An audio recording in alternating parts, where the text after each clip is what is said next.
मीना के स्नातक होते ही उसके लिए लड़के की तलाश शुरू कर दी गई थी। मीना से छोटी और 2 बहनें थीं, इसलिए माता पिता चाहते थे कि अपने जीते जी तीनों की शादियां करके अपनी जिम्मेदारियों से मुक्त हो जाए।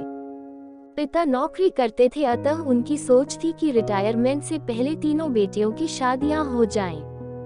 इत्तेफाक से उन्हें सुधीर जैसा अच्छा लड़का मिल गया, जो एक कंपनी में नौकरी करता था। परिवार में सुधीर, उसके माता पिता, उससे बड़ी एक बहन थी जो विधवा थी।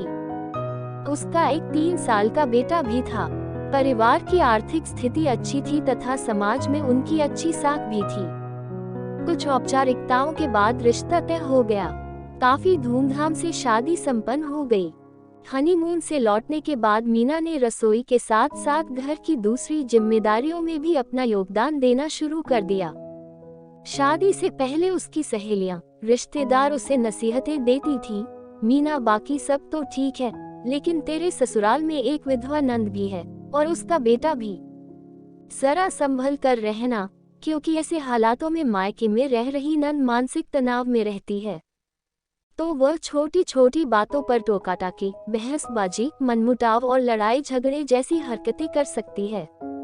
शुरू से ही अपना रौब बना कर रखना, वरना वह तुम्हें दबाने की कोशिश करेगी। ऐसे हालातों में माँ बाप की सहानुभूति भी बेटी के साथ ही रहती है। तुम्हें बहुत सतर्क रहना पड़ेगा। सच कह रही हो तुम। ननंद के नखरे उठाना बहुत मुश्किल काम होता है। कई बार तो विवाहित ननंद भी मायके में इतनी दखलंदाजी करती है कि बहू का जीना मुहाल कर देती है, भगवान बचाए। लेकिन मीना की मम्मी ने उसे बहुत अच्छी तरीके से समझाया, बेटा, शादी के बाद रिश्तों को निभाना बहुत बड़ी जिम्मेदारी होती है। जीवन समझौते का नाम है। तुम्हारी ननंद के साथ जो कुछ हुआ वो उसका दुर्भाग्य है। ऐसे समय में उसे सहानुभूति की जरूरत होती है। तुम्हें उसके साथ बहुत प्यार, आदर, मान, स्नेह के साथ रहना होगा और उसके बच्चे को भी दुलार लाड प्यार देना होगा।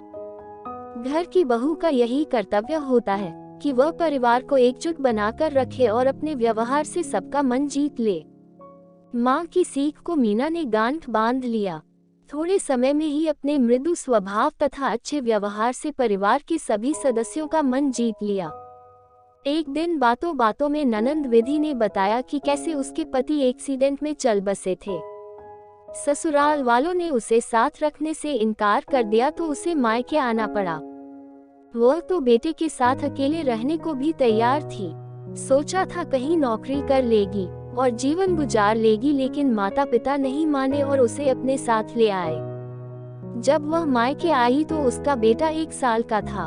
वह किसी पर बोझ बनना नहीं चाहती थी, लेकिन क्या करे, शायद किस्मत में यही लिखा है।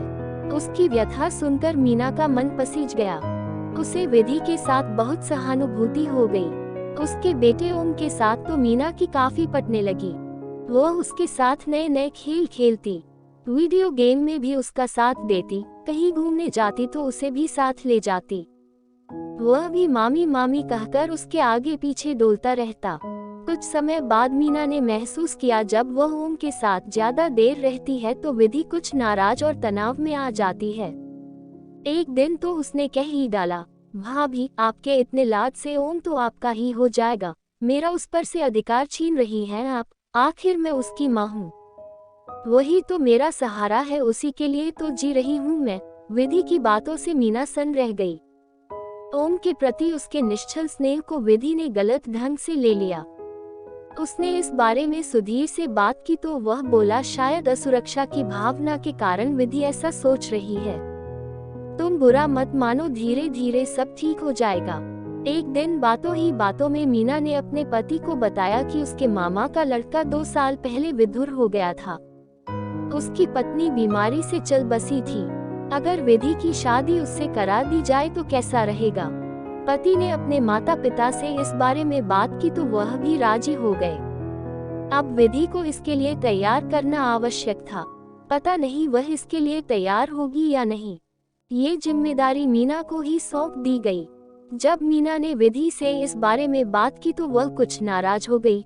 क्या मैं आप पर भार हूँ जो मुझे घर से निकालना चाहते हो? मैं तो आपको कोई तकलीफ नहीं दे रही। मीना बोली, प्यारी बहना, मैं तुम्हें भगाने की बात नहीं कर रही हूँ, बल्कि तुम्हारा जीवन खुशियों और सुख से भरना चाहती हूँ।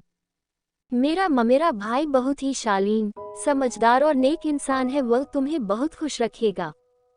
और मेरा बेटा, क्या इसे वह स्वीकार करेगा? मैं तो इसके बिना जीने का सोच भी नहीं सकती, विधि ने अपनी आशंका जाहिर की। हम पूरी कोशिश करेंगे उसे समझाने की। मुझे पूरी उम्मीद है कि वह इसे भी स्वीकार करेगा, क्योंकि उनके पहली पत्नी से कोई संतान नहीं है। मुझे सोचने के लिए कुछ वक्त चाहिए। नंद के कहने पर मीना ने उसे गले लगा लिया। दीदी, आप आराम से सोच लीजिए, सब कुछ आपके निर्णय के अनुसार ही होगा, कोई जोर जबरदस्ती नहीं की जाएगी। मीना की कोशिशें रंग लाए। मामा का लड़का भी इसके लिए तैयार हो गया, और मीना की नंद और सास ससुर भी। एक सादे समारोह में शादी संपन्न हो गई। विदाई के समय विधि मीना के गले लगकर खूब रोई। मीना उसे अपने अंक में भरते हुए बोली, तुम बिल्कुल भी चिंता मत करो दीदी, तुम्हारा जीवन हमेशा खुशियों से, सुखों से, प्रेम से भरा रहेगा, यह मेरा विश्वास है। जैसा मीना ने कहा था, उसके मामा का लड़का वैसा ही था। शालीन, महिलाओं की कद्र करने वाला, हंसमुख, मिलनसार। कुछ समय में ही उसने विधि का दिल जीत लिया। बच्चे के साथ भी वह बहुत जल्दी घुल मिल गया। जो बच्चा पहले अपने पापा के बारे में पूछ कर विधि को परेशान करता रहता था, अब पापा को पाकर खुशी से नाचता रहता था। करीब साल भर बाद विधि कुछ दिनों के लिए मायके रहने आई। उसके चेहरे और आंखों की चमक जीवन की संतुष्टता और खुशियों को स्पष्ट दर्शा रही थी।